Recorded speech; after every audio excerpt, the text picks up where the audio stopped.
Here comes Thomas! I'm the #1 engine. Whoa! All engines go! Look, there's Percy. We're best friends. Ascona zooms around the bend. I lead by speed and I'm ready to glow.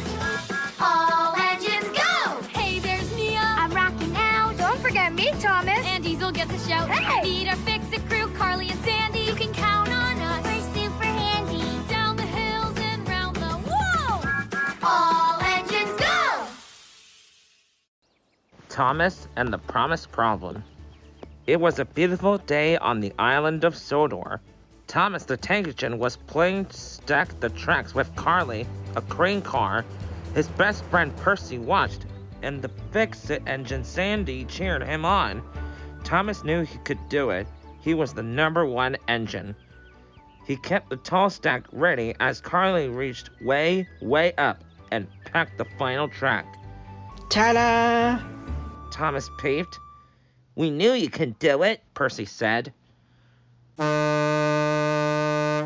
Thomas and his friends turned to see an engine racing toward them. It was Diesel. Nice stack. But I bet I could go higher, he bragged. He backed up to the car Thomas had been using and attached himself to it. Let me up, Carly, Diesel said. Hey, I'm not done yet, Diesel. Thomas protested. The two engines took the car back and forth. The tall stack wobbled and swayed, then fell. Just then, Gordon sped toward them.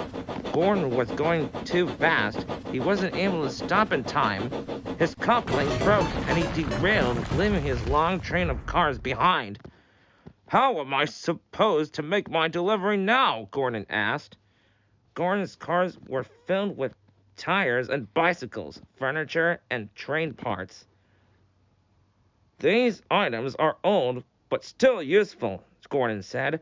I was on my way to Whip's recycling plant. I can take them. Thomas offered. I Thomas promise.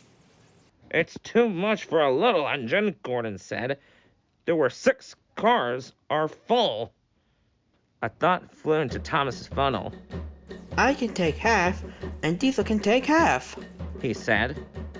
That's a smoking idea, Diesel said, letting black smoke drift out of his vents. We can race to see who gets there first, Thomas said. He wanted to prove he was still the #1 engine. Thomas and Diesel each coupled to 3 of Gordon's cars and took off toward Whip's. Both engines chugged along as fast as they could. As they struggled up a steep hill side by side, Diesel saw a chance to make the race easier for himself. He tilted toward Thomas, causing a heavy refrigerator to fall into one of Thomas's cars. Thomas tried to keep going up the hill, but the extra weight made it harder.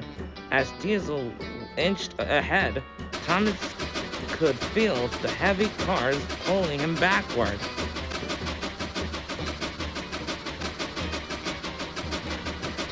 Suddenly, Thomas heard a snap.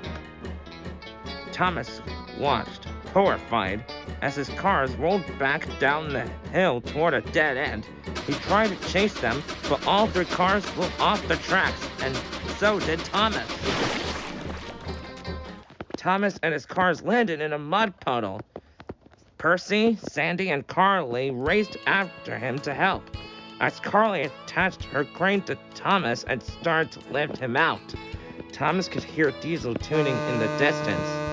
Oh, I'm never gonna win the race now, Thomas said sadly.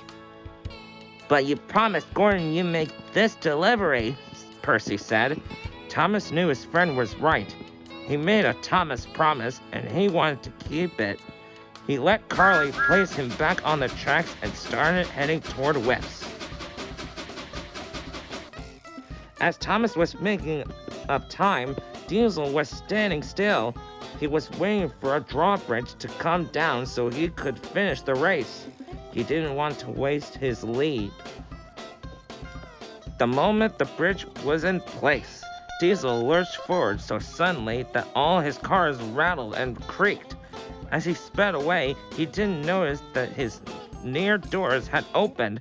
One by one, items tumbled out.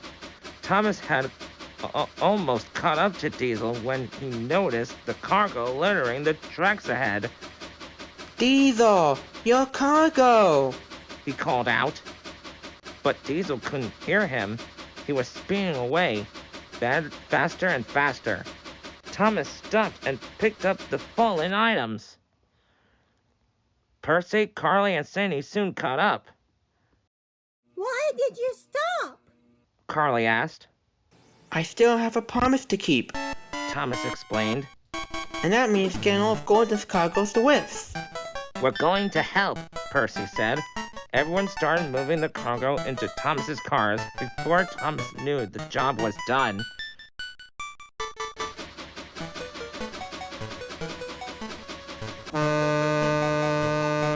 Diesel arrived at Whiffs and thought he had won, but Thomas and his friends arrived with all the cargo in tow.